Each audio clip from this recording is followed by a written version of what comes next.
मुट्ठी बांधे जन्म लिया है, हाथ पसारे जाना है। इस धरा का इस धरा पर धरा का धरा रह जाना है। एक नगर में एक धनी व्यक्ति रहता था। हर तरह से संपन्न और सुखी जीवन था उसका। ईश्वर की कृपा से कोई कमी नहीं थी। उस व्यक्ति की 4 पत्नियां थीं।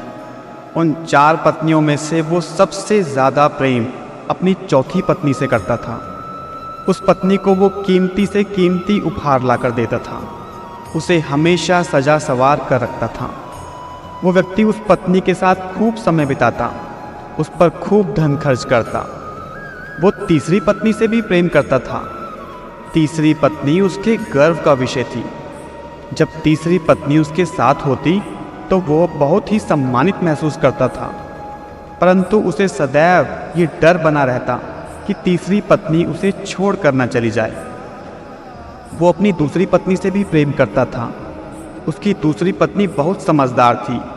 उस व्यक्ति के जीवन में यदि कोई समस्या आती तो वो सदैव अपनी दूसरी पत्नी के पास ही जाता, क्योंकि उसको यही लगता था कि वो उत्तम कोटि की सलाहकार है। वो व्यक्ति 4 पत्नियों में से यदि किसी से प्रेम नहीं करता था तो वो थी उसकी पहली पत्नी। पर पहली पत्नी उसे बहुत प्रेम करती थी। वो बहुत ईमानदार थी। वो उसका बहुत ख्याल रखती, हर अच्छे काम के लिए उसे प्रोत्साहित करती और हर बुरे काम के लिए उसे रोकती थी। पर उस व्यक्ति की दृष्टि में उसका कोई मूल्य नहीं था। उस व्यक्ति ने अपनी पहली पत्नी को ना तो कभी समझा और ना ही उस पर कभी ध्यान दिया।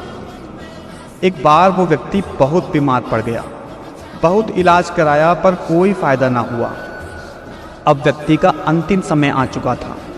उसने अपनी 4 पत्नियों को अपने पास बुलाया। उसने अपनी चौथी पत्नी से, जिसे वो सबसे ज़्यादा प्रेम करता था, कहा, मेरे अंतिम क्षण है ये। मैं सदा के लिए अब इस दुनिया से विदा हो जाऊंगा। क्या तुम भी मेरे साथ चलोगी? क्योंकि तुम सदा ही मेरी प्रिय रही हो और मैं जानता हूँ कि मेरे साथ जाने से तुम्हें बहुत खुशी होगी। पर चौथी पत्नी ने तुरंत ही उस व्यक्ति को मना कर दिया। वो बहुत दुखी हुआ। अब उसने तीसरी पत्नी को अपने पास बुलाया और वही प्रश्न किया, मैं इस दुनिया से जा रहा हूँ, क्या तुम मेरे साथ चलोगी? तीसरी पत्नी ने तुरंत उत्तर दिया, नहीं, आपके जाने के बाद मैं किसी और की हो जाऊंगी, किसी और से विवाह कर लूँगी। उस व्यक्ति का हृदय दुख से भर गया। अब उसने अपनी दूसरी पत्नी से पूछा, क्या मेरी मृत्यु के बाद तुम मेरे साथ चलोगी? दूसरी पत्नी का उत्तर था, मुझे आपकी मृत्यु से बहुत ज़्यादा पीड़ा होगी, परंतु फिर भी मैं आपके साथ नहीं जा सकती। मैं केवल आपका अंतिम संस्कार कर सकती हूँ।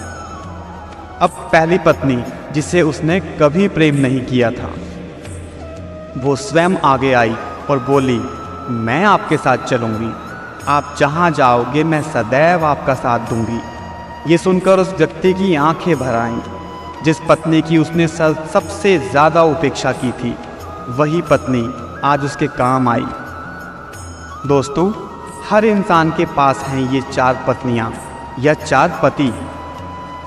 चौथी पत्नी है हमारा शरीर, जिसे हम सबसे ज़्यादा प्रेम करते हैं। उसे सजाने और संवारने में खूब धन और समय खर्च करते हैं, लेकिन मरते वक्त हमारा शरीर हमारे साथ कभी नहीं जाता।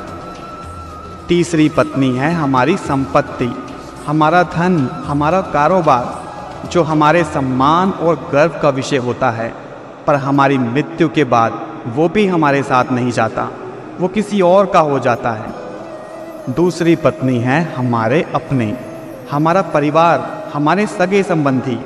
इन लोगों को बहुत पीड़ा होती है हमारी मृत्यु से, पर इनमें से भी कोई हमारे साथ नहीं जाएगा। ये केवल हमारा अंतिम संस्कार करेंगे और फिर उस दुनिया की मोह माया में व्यस्त हो जाएंगे। पहली पत्नी है हमारी आत्मा, जिसकी हम सदैव उपेक्षा करते हैं।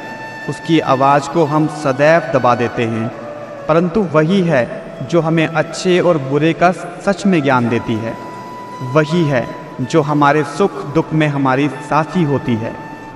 एक वही है जो मरने के बाद भी हमारे साथ जाएगी। दोस्तों, हमें अपनी आत्मा को पोषित करना है, उसे सबल बनाना है, उसी से प्रेम करना है। क्योंकि यदि हमें अपनी आत्मा से प्रेम होगा तो हमें किसी विषय में चिंता करने की आवश्यकता है ही नहीं, क्योंकि वही हमारी असली पहचान है। किसी ने कितनी प्यारी बात कही है, किन सांसों का मैं एतबार करूं जो अंत में मेरा साथ छोड़ देंगी?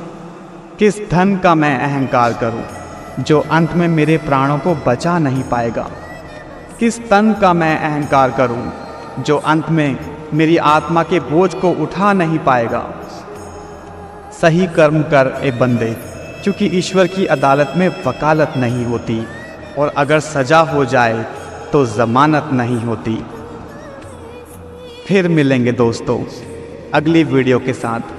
तब तक के लिए आप अपना ख्याल रखना और हमेशा मुस्कुराते रहना। राधे राधे।